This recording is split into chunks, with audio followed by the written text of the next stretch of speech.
So more than he's proposing. I mean, I don't have a magic number, but I mean, his approach has been to start with the TCJA extension, which costs $5 trillion over 10 years, and then to add on all of these special tax breaks that really don't have an economic justification.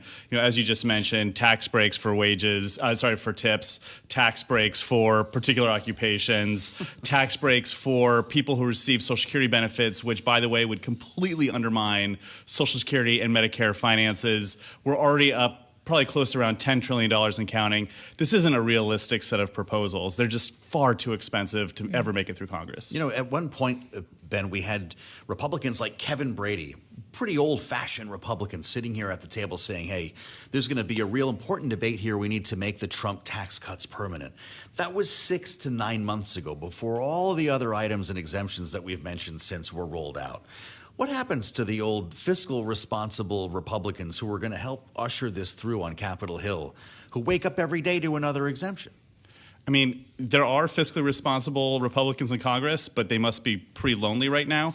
I mean, I think the turning point was back in 2017 when Republicans passed a $1.5 trillion tax cut without paying for it. And that kind of opened the door for this idea that, look, for certain types of priorities, it's okay to take on enormous amounts of debt. And so that's what we saw, and that feels like where Donald Trump is left off. What's the priority now? What's the priority now? I think the priority is winning the election. And then they'll see the composition of Congress, and then they'll come back to the drawing board. And if there's a Republican sweep, I think you can expect a wholesale extension of the TCJA with a few other Republican priorities mixed in. You know, to be fair to Republicans, though, they did pass the Limit, Save, Grow Act coming out of the House, which did reduce the deficit. It was basically a combination of caps on discretionary spending plus a couple of other pay-fors. So it's not as though there have been no Republican priorities that have made it through a House of Congress. It just feels like if Donald Trump's going to be in the White House, he's been pretty clear he's comfortable taking on trillions of dollars in new debt.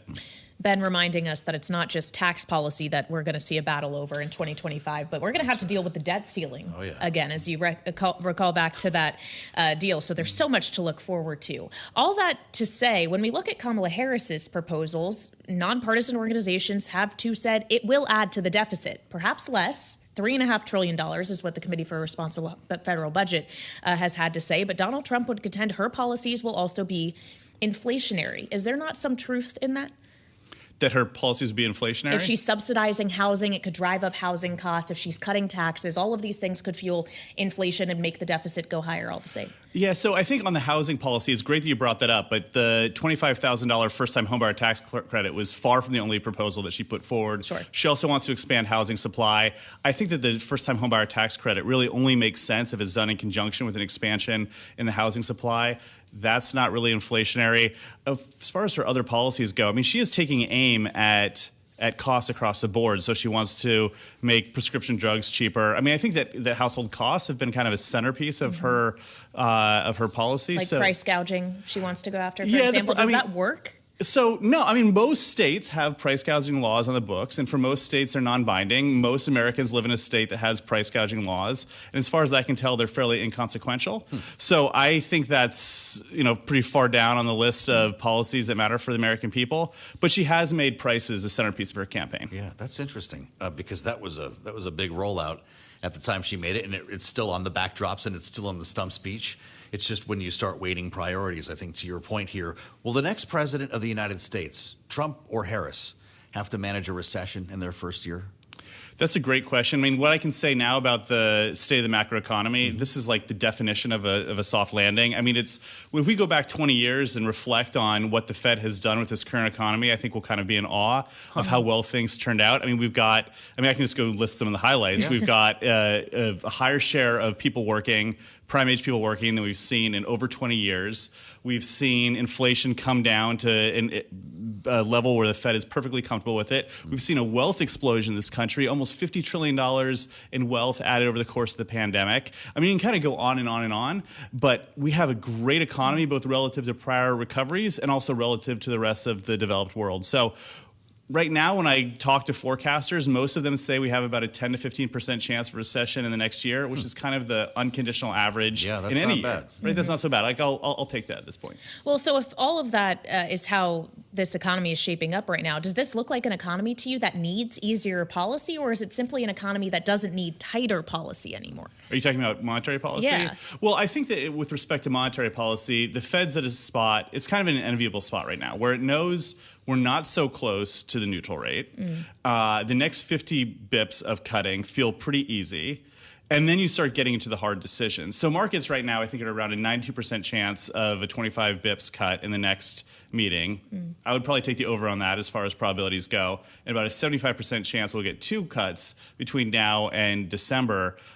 Those are easy decisions, though. Inflation's way down. The labor market's weakening. I think it's pretty easy to vote for a 25 bips cut.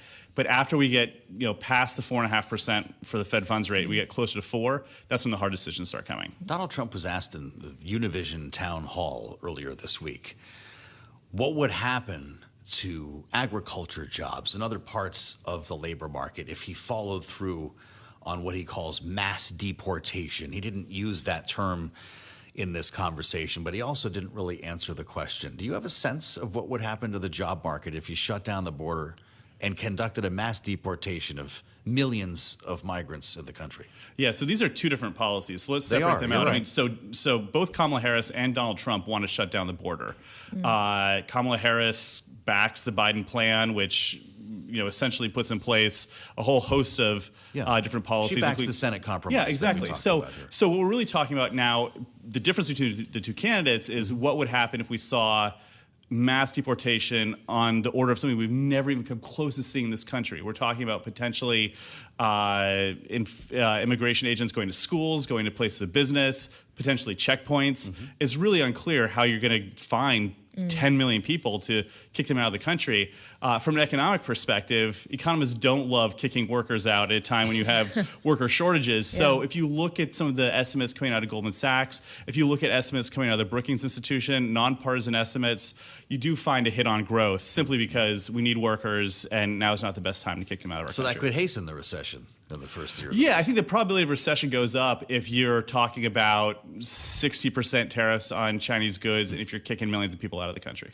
Yeah, so it becomes a demographic consideration, right? The U.S. needs immigration to maintain its workforce. Definitely.